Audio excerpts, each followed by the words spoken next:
in terms of technology that you're using inside your organizations, because we're just getting blasted every day with this, what's the most important new technology that you're working with?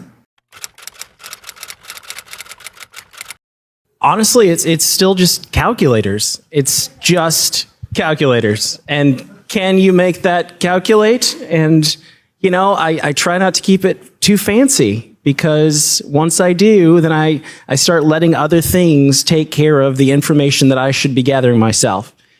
I was going to drop in what I really love getting is not necessarily surveyed information. I like to place myself in a location where people are talking about real estate in general, or where they're talking about stresses in their lives or successes in their lives. And so if you can, I don't know if it's a church organization, or maybe you can go be a barista for a day or something like that, right?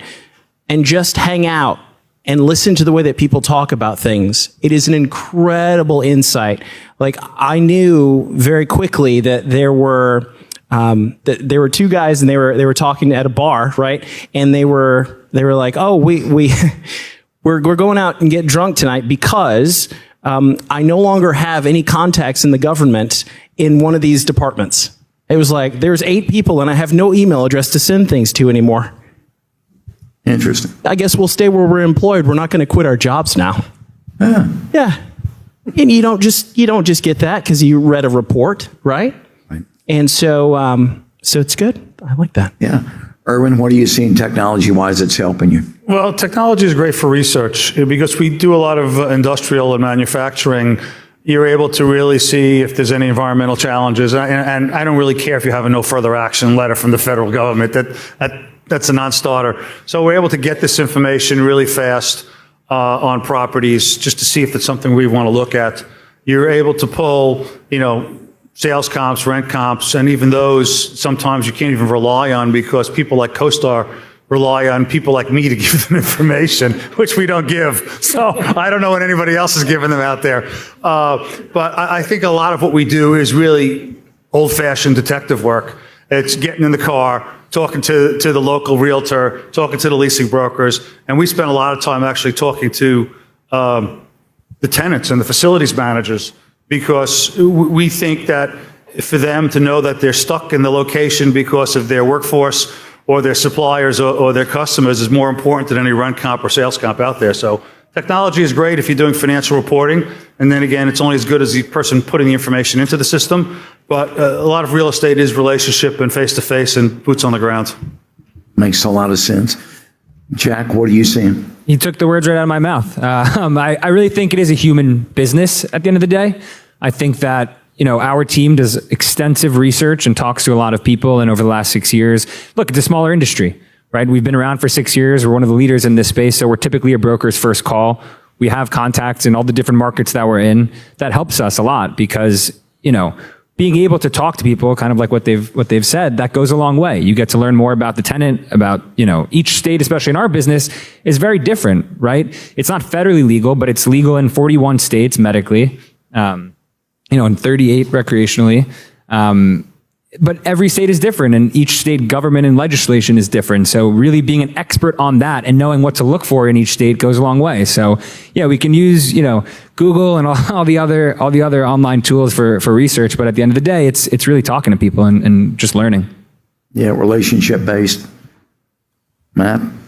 Yeah, technology, it's a mixed bag. With the exception of maybe spreadsheets to explain things to investors or clients, the data you get online relating to title issues or environmental issues is really a toss-up on whether it's valuable at all.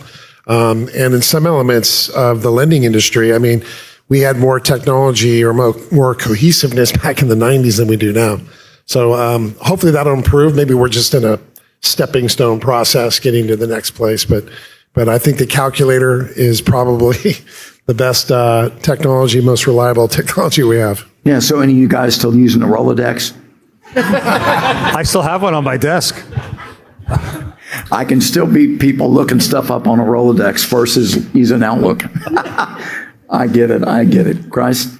Yeah, I hate to second what everyone else has said, but there's a reason that they call the real estate industry one of the most antiquated asset classes, because it's a people and calculator business. Yes, there's been disruption with AI modeling, taking data inputs and modeling 70 different scenarios of how to underwrite a project. It could be helpful, but all of that is filtered through people with calculators.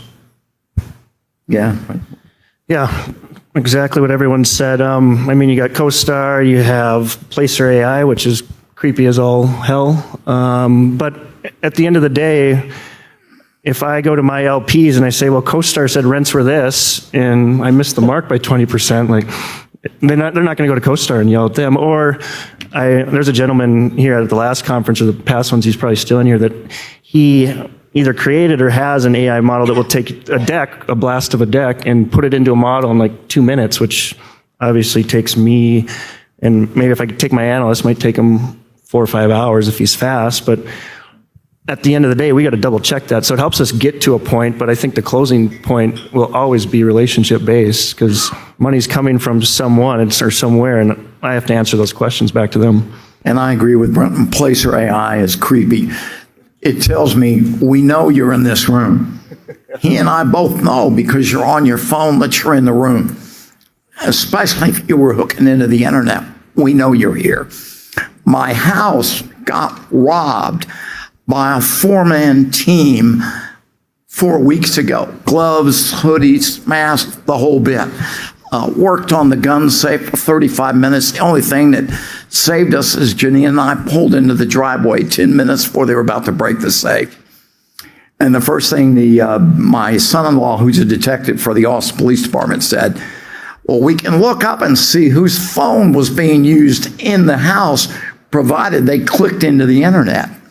And of course, that's how Placer does that.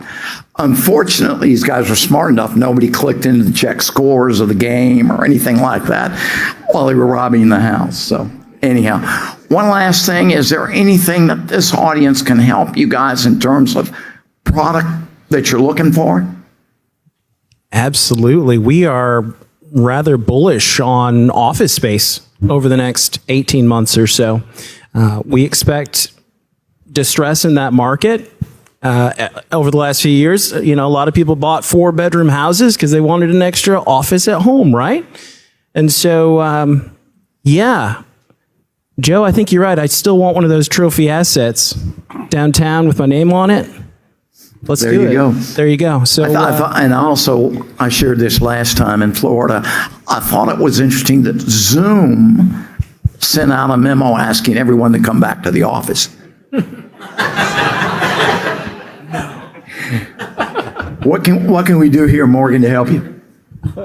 I guess we're always looking for interesting deal flow. People that have an idea or have an industrial or flex deal may not know how to fully put it together.